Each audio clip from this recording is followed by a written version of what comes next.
I'm going to speak a little bit more about the art of listening. And what I want to speak now is about some things, some problems of communication that prevent us from listening to people.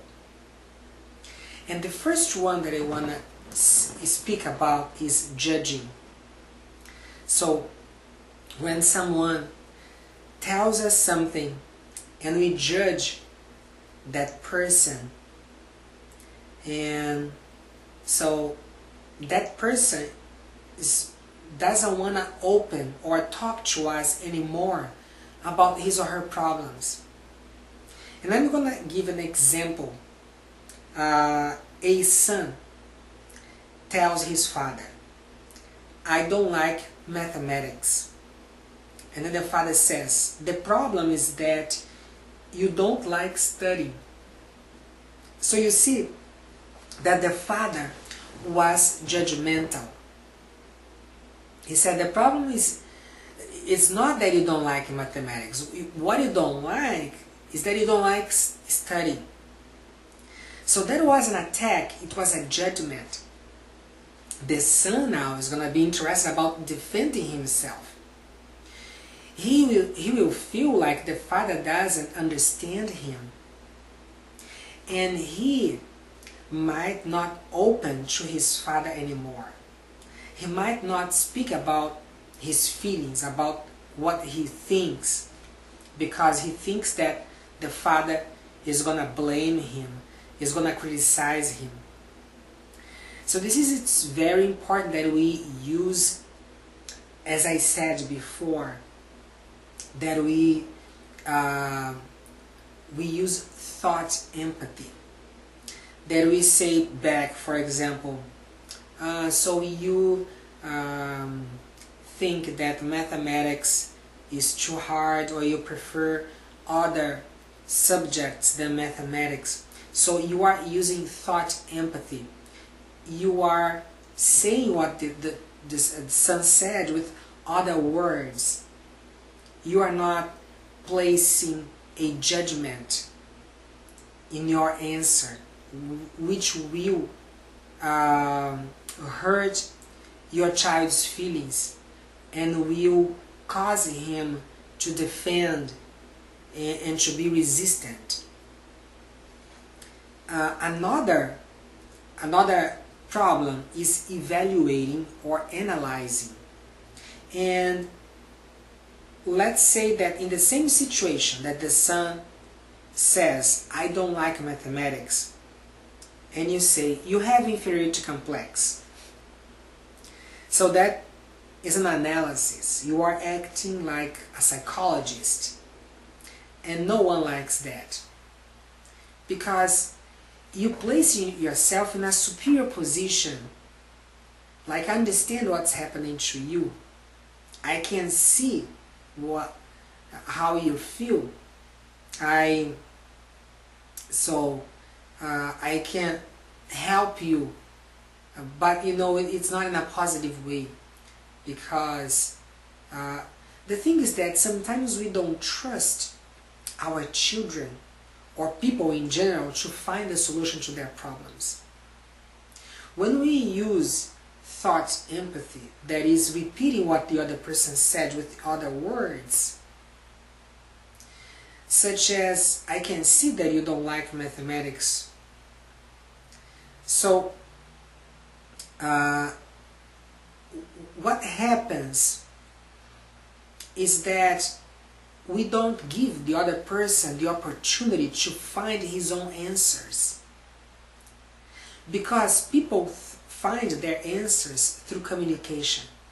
So this son, when he tells his father that he doesn't like mathematics, he's able to find a solution to his problem in this conversation with his father.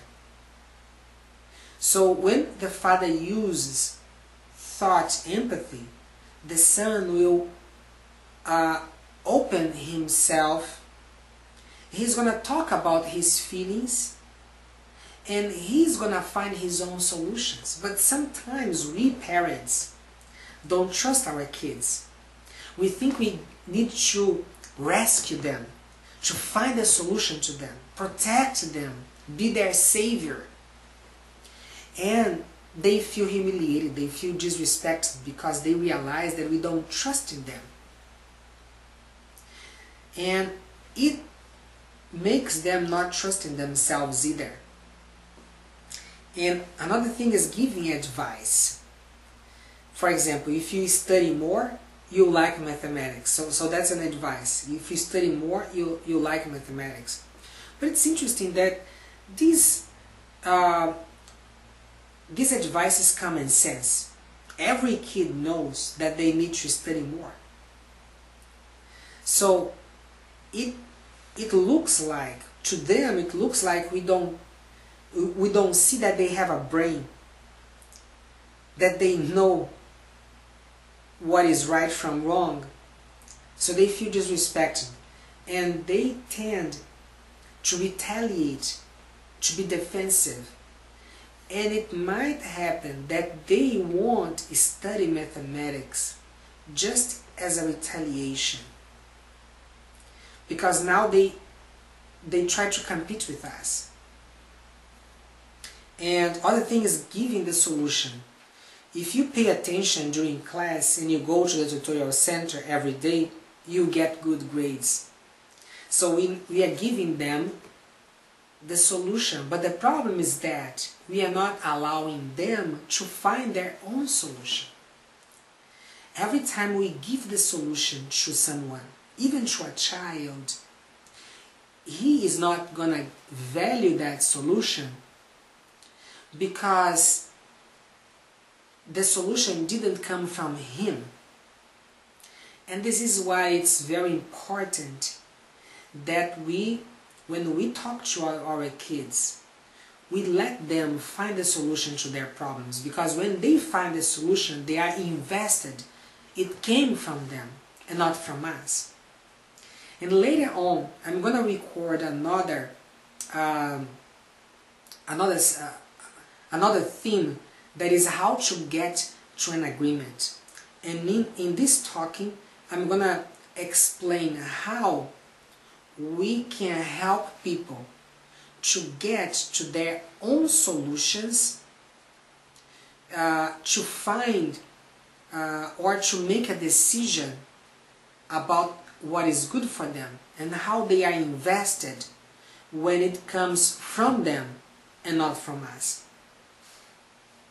The other thing is moralizing, which is even worse, because now we attack the other person's honesty or character. Paying attention is a sign of respect to the teacher and the other students. So I am saying that he doesn't respect the teacher and doesn't respect the students because he doesn't pay attention at class. Now the worst of all is sermonizing. Sermonizing is a mixture of everything. Sermonizing is when we give a sermon and we talk and the other person is listening. And this, to a kid, especially to a child, is torture.